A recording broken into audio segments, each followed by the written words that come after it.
আসসালামু আলাইকুম। New life dream চ্যানেলে সবাইকে স্বাগতম আমার আরও একটি নতুন ভিডিও দেখার জন্য। আজকের ভিডিওটা হচ্ছে সকালে কিছু কাজবাজ শুরু করেছিলাম। অনেকগুলো হচ্ছে ডাল নিয়ে আসছে, তো এগুলো আমার কাজ না, আমাকে কাটতে বলেনি, কিন্তু হচ্ছে আমি কাটছিলাম অল্প অল্প করে, যে যতটুকু হচ্ছে কেটে ফেলবো অতটুকুই আগিয়ে যাবে, তো ওই জন্যই হচ্ছে কাটা। কিন্তু হচ্ছে আবার একটু কষ্টও হচ্ছিল। আর সকালবেলা হচ্ছে এইখানে প্রচুর পরিমাণে রোদ চলে আসে আর অনেক দ্রুতই চলে আসে।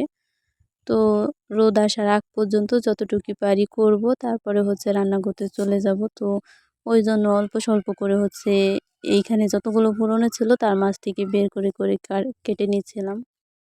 আপনাদের ধৈর্য যেহেতু থাকে আর যেন আপনাদের অধৈর্য না লাগে কিংবা আপনারা বিরক্ত না হন, আমি কিন্তু ঠিক সেইভাবে ভিডিও করার চেষ্টা করি, মানে হচ্ছে খুব ছোট ভিডিও দেওয়ার চেষ্টা করি। কিন্তু তারপরও আপনারা আমার ভিডিওটা ফুল ওয়াচ করেন না আর আপনারা লাইক করেন না, কিন্তু অনেক বড় একটা কমেন্ট করেন।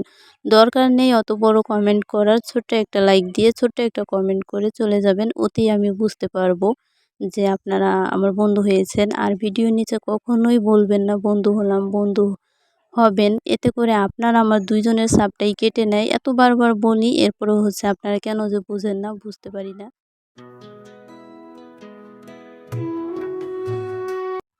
আমার কখনো কখনো মনে হয় কিছু মানুষ আমাদের জীবনে আসে শুধু শেখানোর জন্য ভালোবাসা কাকে বলে আর কষ্টটা কতটা গভীর হতে পারে, এই জন্যই হয়তো। ঘরে বাইরে যেখানেই যাই কোনো জায়গায় শান্তি পাচ্ছি না। কারণ কি, ভয়েস দেওয়ার জন্য একবার বাইরে আসছিলাম, একবার ঘরে যাচ্ছিলাম। তো সব জায়গায় একরকম। বাহিরে হচ্ছে গাড়ির শব্দ, ঘরে হচ্ছে মানুষের শব্দ। এই যে চিৎকারের শব্দটা পাচ্ছেন কিনা জানি না। এটা কিন্তু আমাদের গ্রামের ভাষায় বলে কুতকুত। তো ওই কুতকুত খেলছে ছোট ছোট ছেলেমেয়েরা। আর আমি হচ্ছে তার পাশেই বসে ভয়েস দিচ্ছি। কারণ হচ্ছে ঘরের ভিতরে এর চেয়েও বেশি নয়েজ। তো ওইটা থেকে আমার মনে হয় এইটাই ভালো।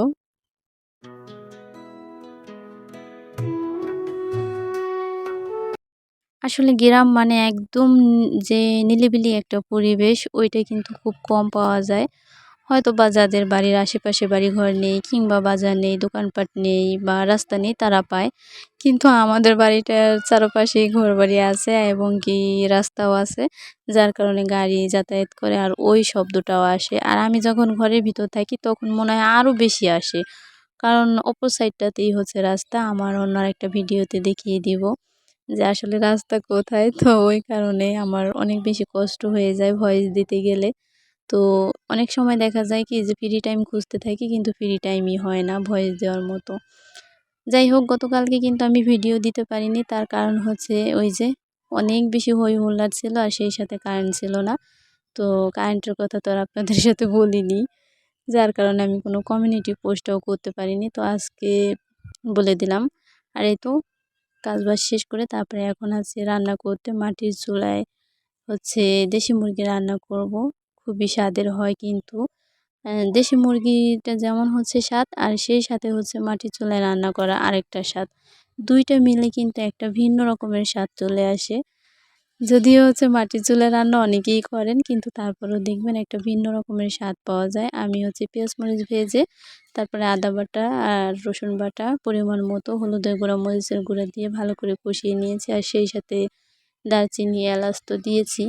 আসলে রান্না কিছু কিছু জিনিস থাকে যে আমরা কম বেশি সবাই পারি, কিন্তু আমরা যেহেতু ডেলি লাইফ ভিডিওগুলো করি, তো আমরা কে কী করছি ওইটি একটু শেয়ার করার চেষ্টা করি সবাই।